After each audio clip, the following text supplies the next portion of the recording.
The glass elevator at Morgan Technologies rose smoothly through the gleaming tower, each floor marking another step toward a moment I'd planned for 2 years. I adjusted my simple gray blazer, purchased from a department store, nothing like the designer suits surrounding me in this corporate cathedral of steel and glass. Going up, a man in an impeccable navy suit stepped in, barely glancing at me. I nodded, letting him assume I was just another low-level employee. If he only knew. My phone buzzed, another text from Marcus, my brother. "Where are you? Remember what we discussed. Stay in the back. Don't draw attention. This is my night." I didn't respond. Instead, I watched the floor numbers climb. 38, 39, 40. The top floor boardroom awaited, where Morgan Technologies would be announcing their new senior vice president of operations. My brother Marcus, the golden child, was about to receive the promotion he'd been bragging about for weeks. Growing up, Marcus had always been our parents' pride and joy. While I'd buried myself in business books and studied late into the night, he charmed his way through life with an easy smile and calculated charisma. "Why can't you be more like your brother?" became the soundtrack of my childhood. When I got accepted to business school, Marcus told everyone I was hiding in academia, while he was making real moves in the corporate world.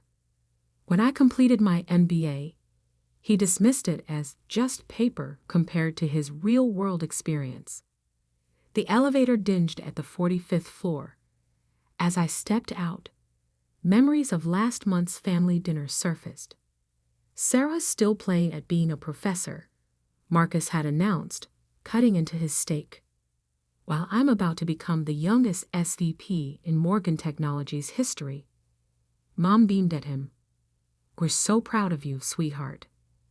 Some people, she glanced my way, just aren't cut out for the corporate world. Dad nodded sagely. Academic life suits Sarah. Safe, predictable. Not everyone can handle the pressure of real business. I'd said nothing, just smiled and ate my dinner. Let them think what they wanted. They had no idea that while I was hiding in academia, I'd been building something much bigger. Now, walking through the sleek hallways of Morgan Technologies, I felt the weight of the documents in my briefcase. 2 years of careful planning, strategic investments, and quiet negotiations had led to this moment.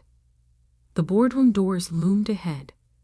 Through the glass, I could see Marcus holding court, his perfectly tailored suit and practiced smile radiating confidence. Our parents sat in the front row, practically glowing with pride. Marcus spotted me and frowned, quickly making his way over. "I told you to stay in the back," he hissed. "This is my moment. Don't embarrass me by trying to network or whatever you're planning." "Don't worry," I said quietly. "I'm not here to steal your spotlight." He eyed my simple outfit with disdain. "Good. Just try to look professional at least, and don't mention we're related." As he walked away, I checked my watch. Right on schedule, Miranda Chen, the CEO of Morgan Technologies, would be arriving to make the announcement. What Marcus didn't know was that I'd met with Miranda many times over the past year, but not about his promotion. The room quieted as Miranda strode in, commanding attention without effort. She took her place at the podium, shuffling her notes with practiced precision. "Ladies and gentlemen," she began, "thank you for joining us today.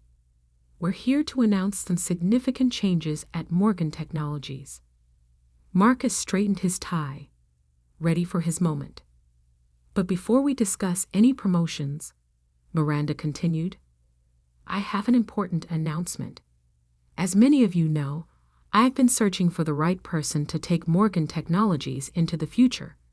Someone with vision, integrity, and a deep understanding of where this industry is heading." She paused, scanning the room. Marcus's smile widened. That search led me to someone who impressed me not just with their business acumen, but with their innovative approach to technology and leadership. Someone who quietly built an investment portfolio that includes controlling interests in 3 of our major competitors. Marcus's smile faltered slightly. This wasn't part of his script. Over the past year, this person has been systematically acquiring shares in Morgan Technologies through various investment vehicles. As of this morning, they've succeeded in purchasing a controlling interest in our company. The room broke into confused murmurs. Marcus's face had gone pale. "Ladies and gentlemen," Miranda said, "please join me in welcoming the new owner and CEO of Morgan Technologies." She turned and extended her hand toward me. Dr. Sarah Mitchell. The silence was absolute as I walked to the podium. Marcus stumbled backward, his carefully planned speech falling from nerveless fingers. In the front row, our parents sat frozen, their expressions a mixture of shock and disbelief. "Thank you, Miranda," I said, taking my place at the podium. The documents in my briefcase would wait. Right now, I had a company to address, and a lifetime of underestimation to correct. The boardroom remained frozen in shocked silence as I stood at the podium. Miranda Chen stepped aside, a slight smile playing at her lips. She had kept our secret well, understanding exactly why this moment needed to happen exactly this way. "Before we continue," I said, my voice steady, "I believe congratulations are in order. Marcus, would you join me up here?" My brother's face had turned an interesting shade of gray. He stood rooted to his spot, designer suit suddenly seeming too tight at the collar.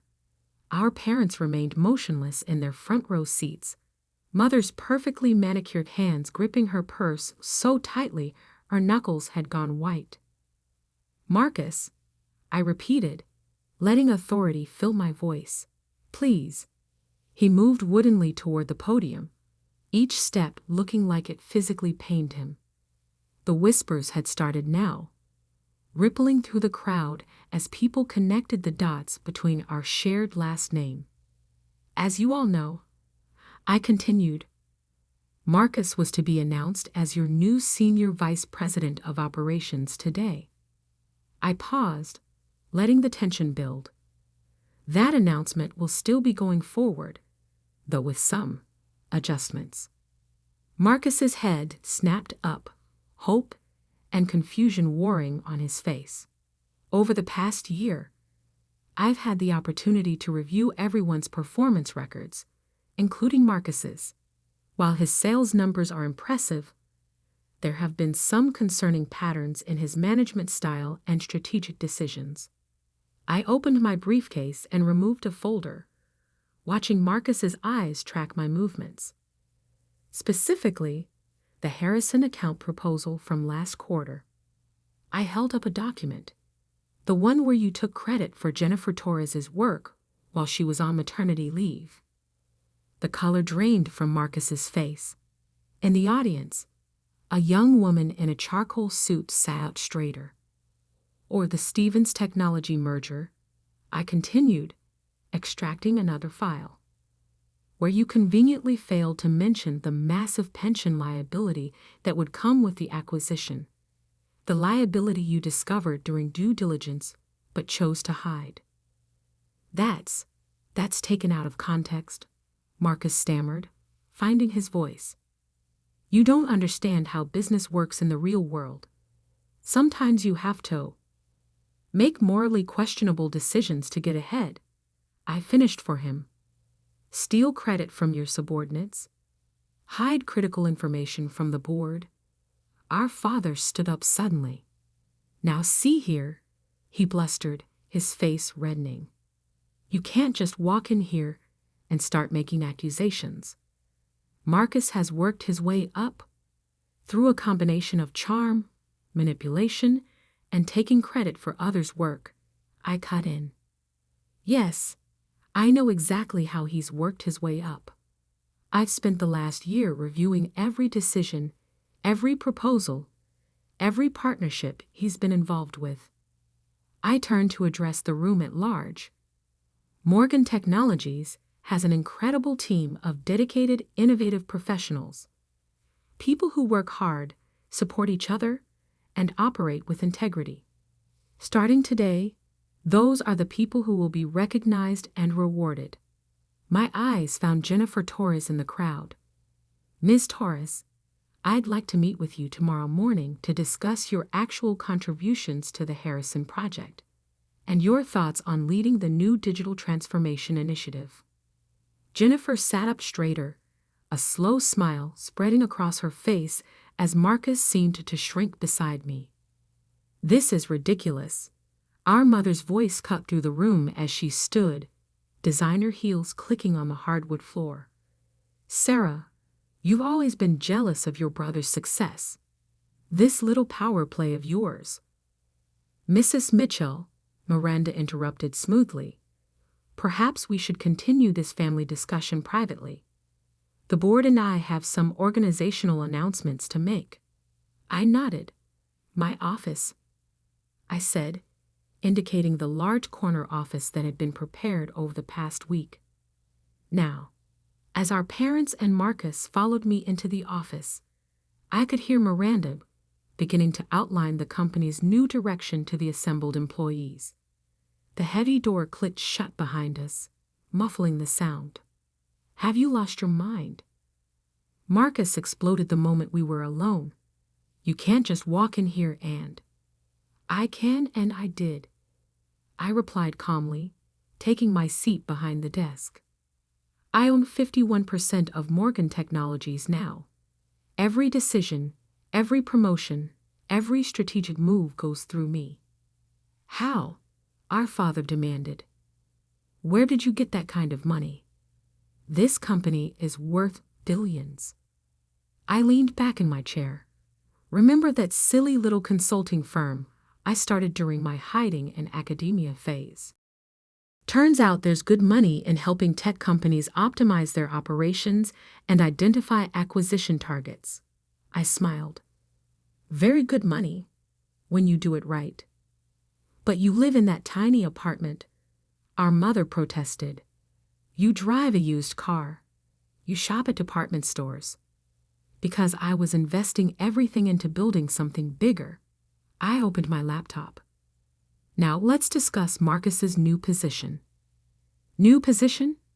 Marcus sputtered. I'm supposed to be senior vice president. You were, I agreed. But given the pattern of ethical violations I've uncovered, that's no longer appropriate. I pulled up a document on my screen. Instead, you'll be taking a lateral move to our new Minneapolis office as a regional sales manager. The blood drained from Marcus's face. Minneapolis? Sales manager? You can't do this to me. Minneapolis is lovely this time of year, I said mildly. Though I hear the winters are quite cold, you might want to invest in a good coat. Department stores have some excellent options. Our father slammed his hand on my desk. This is outrageous. We'll fight this. The board won't stand for. The board, I cut in, has already approved all personnel changes. They've known about this transition for weeks. Only the three of you were kept in the dark. I stood up, straightening my simple blazer.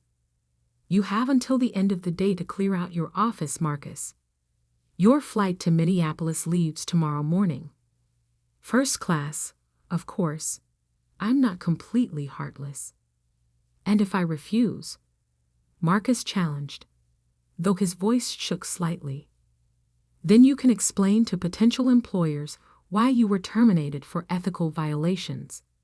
Your choice. I checked my watch. Now, if you'll excuse me, I have a company to run. As they filed out of my office, shoulders slumped in defeat, I caught a glimpse of my reflection in the window. The simple gray blazer didn't look so plain anymore. It looked exactly like what it was, the outfit of someone who had worked for everything she had, who had earned every step up the ladder. But my day wasn't done yet. Not even close. Because what my family didn't know was that Morgan Technologies was just the beginning. The real changes, the ones that would reshape not just our family dynamic, but the entire industry, were still to come. I picked up my phone and dialed a familiar number. "Everything's in place," I said when the line connected. Time for Phase 2. 3 months after taking control of Morgan Technologies, I sat in my office reviewing quarterly reports. The Minneapolis weather update on my screen showed heavy snow. I wondered if Marcus had bought that winter coat yet. A soft knock on my door interrupted my thoughts. "Come in," I called, already knowing who it would be. Jennifer Torres entered, carrying a tablet and looking considerably more confident than she had 3 months ago. As the new head of digital transformation, she'd already implemented changes that had increased efficiency by 30%. "The Stevens technology audit is complete," she reported, taking a seat. "You were right about the pension liability being just the tip of the iceberg. We've uncovered at least a dozen other issues Marcus tried to hide." I nodded, unsurprised. "Send me the full report. And Jennifer, good work." She smiled, the smile of someone who was finally being recognized for their talents. "There's something else. Your parents are in the lobby."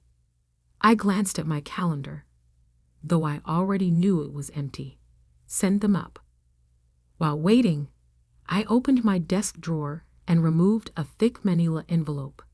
Inside were documents I'd been preparing for weeks, ever since Phase 2 had begun. My parents entered without knocking. Mom looked thinner, her designer outfit from last season showing signs of wear. Dad's golf tan had faded, and his shoulders stooped slightly. "Sarah," Mom started, her voice carrying forced brightness, "we've been trying to reach you." "I've been busy," I replied coolly. "Running a company takes considerable time. Please sit." They settled into the chairs across from my desk, looking uncomfortable. The silence stretched. "It's about Marcus," Dad finally said. "He's struggling in Minneapolis. His performance reports reflect that." I agreed. "His sales numbers are well below target. He's not used to the cold," Mom interjected quickly. "And that tiny apartment. Nothing like his condo here. Couldn't you find something closer? Maybe a position in the Chicago office?" I leaned back in my chair. "Has Marcus mentioned why his numbers are down?" They exchanged glances. Dad cleared his throat. "He says the clients there are different, more demanding." "They're not different," I said. "They just expect actual results, not empty promises and stolen ideas. Marcus can't coast on charm there because I specifically instructed the regional director to verify all his work." That's harassment," Dad sputtered. "That's accountability," I corrected.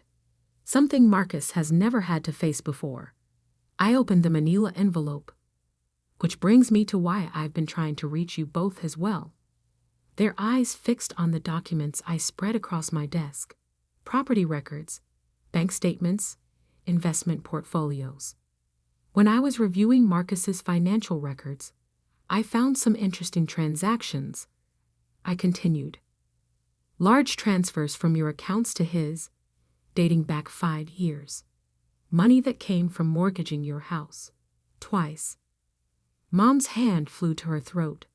Dad's face paled. "He said it was for investments," Mom whispered. "Special opportunities." "He lost it all," I said quietly. "High-risk trades, failed startups, gambling. The second mortgage payment is due next week. You can't cover it, can you?" Dad's shoulders slumped completely. We We were hoping that I would bail you out, I finished. Like you bailed him out, over and over, while telling me I didn't understand real business. Tears welled in Mom's eyes. Sarah, please. We'll lose the house. I pulled out another document. This is a proposal. Morgan Technologies will purchase your house at market value, clearing both mortgages. You can continue living there, paying rent at 30% below market rate. Their eyes widened with hope. But, I continued, there are conditions. First, you'll both attend financial management counseling. Second, you will not send any more money to Marcus. And third, I met their eyes firmly. You will acknowledge, in writing, how you've treated me all these years. That's blackmail, Dad protested weakly. That's accountability, I repeated. Something this family desperately needs. I stood and walked to the window, looking out over the city. For years, you dismissed my achievements, belittled my choices, poured all your love and resources into Marcus while treating me like an afterthought. I turned back to face them. That ends now. Mom was crying openly now. Dad stared at his hands. The choice is yours, I said. Sign the agreement, keep your home, and maybe, we can build something new from the ashes of what this family has become. Or don't sign, lose the house, and continue enabling Marcus's destructive behavior. I placed a pen on the desk between them. But understand this, I'm not doing this for revenge. I'm doing this because sometimes love means forcing people to face hard truths. The silence stretched for a long moment. Then slowly, Dad reached for the pen. As they signed, my phone buzzed with a text from Minneapolis. Marcus had finally hit rock bottom, admitting to his regional director that he needed help. I'd already arranged for him to enter a program that would address his gambling addiction and teach him actual business ethics. Looking at my parents, I saw something I'd never seen before in their eyes when they looked at me. Respect. And maybe, just maybe, the beginning of understanding. The car will take you home, I said, pressing a button to summon my driver. The counselor will contact you tomorrow to set up your first session. They stood, looking somehow both smaller and lighter than when they'd entered. Sarah. Mom paused at the door. I'm sorry. For everything. I nodded, not trusting myself to speak. After they left, I sank back into my chair and finally let out a long breath. Phase 2 was complete. The family that had dismissed me for so long was finally seeing me clearly, not just as a successful businesswoman, but as someone strong enough to help them face their own failures.